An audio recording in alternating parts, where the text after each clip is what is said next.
दमा, बालदमा, जुनाट सर्दी, खोकला, धुळीची ॲलर्जी, औषधांचा पंप चालू असून सुद्धा दमा कमी न येणे, वारंवार शिंका येणे, नाकाचे हाड वाढणे यावर खात्रीशीर उपाय.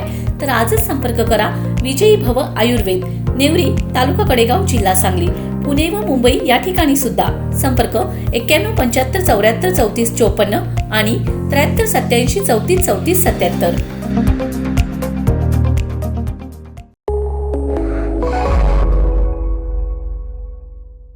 नमस्कार, मी मयुरी आणि आपण पाहत आहात 7 स्टार न्यूज. गेल्या काही वर्षात अवैध धंद्यांकडे अनेक तरुणांचा कल वाढलाय. त्याचाच फायदा घेत शहरात अवैध धंद्यात मोठ्या प्रमाणात वाढ झालेली दिसत आहे. अशा धंद्यांकडे तरुणाचा वाढलेला कल आणि पोलीस विभागाकडून त्याकडे करण्यात येणारे दुर्लक्ष यामुळे अवैध धंद्यांना जणू मोकळे रानच मिळाले. छुप्या पद्धतीने सुरू असलेल्या मटका जुगाराने पुन्हा डोके वर काढले.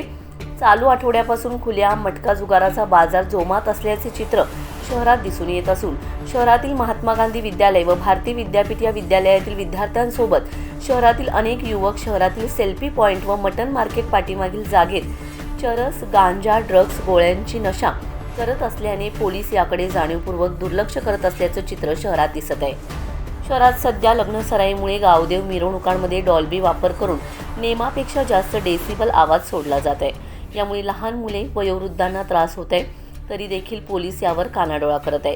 शहरासह तालुक्यात सर्वत्र खुलेआम पान टपऱ्यांवर गुटखा, मावा, सुगंधी सुपारी तर काही दलालाकडे ड्रग्ज, गोळ्यांची विक्री केली जात आहे. मोठ्या व्यापाऱ्यांचा यामध्ये समावेश असून लाखो रुपयांची रोज उलाढाल यातून होते.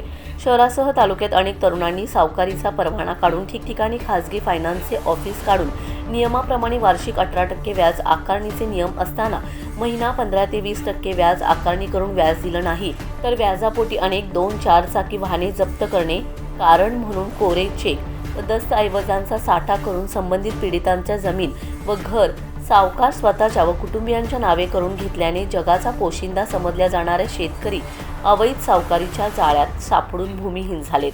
तरी देखील आमच्याकडे कोणाची तक्रार नसल्याचे सांगत संबंधित अधिकारी याकडे दुर्लक्ष करत आहेत. शहरासह संपूर्ण तालुक्यात पोलिसांची धाक होणं अशी परिस्थिती असल्यामुळे 2 दिवसांपूर्वी काही तरुणांनी शहरात दहशत माजवत गँगवॉर करून एका मातंग समाजातील युवकावर जीवघेणा हल्ला करून दहशत माजविण्याचा प्रकार घडवून आणला. तरी देखील पोलिसांनी गुन्हेगारांच्या कडक कलमे लावून कारवाई करण्याऐवजी हलकी कलमे लावून गँगवॉर प्रवृत्तीला खतपाणी देण्याचं काम केलंय. त्यामुळे संपूर्ण शहरात दहशतीचं वातावरण निर्माण झाले असल्याने तालुक्यातील कायदा व सुव्यवस्थेचा प्रश्न निर्माण झालाय.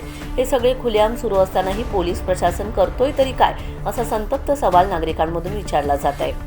शहरासह तालुक्यात विविध भागात सुरू असलेल्या या अवैध धंद्यांना पोलिसांनी NOCच दिली की काय, असा प्रश्न सर्वसामान्यांमध्ये उपस्थित केला जात आहे. बेकायदा मटका, जुगार, दारू, खुलेआम गुटखा विक्री, अवैध सावकारींसह अवैध धंदे राजरोसपणे सुरू असून याकडे पोलीस प्रशासनाने दुर्लक्ष केले. त्यामुळे अवैध धंदे जोमात, पोलीस प्रशासन कोमात असं चित्र पाहावयास मिळते.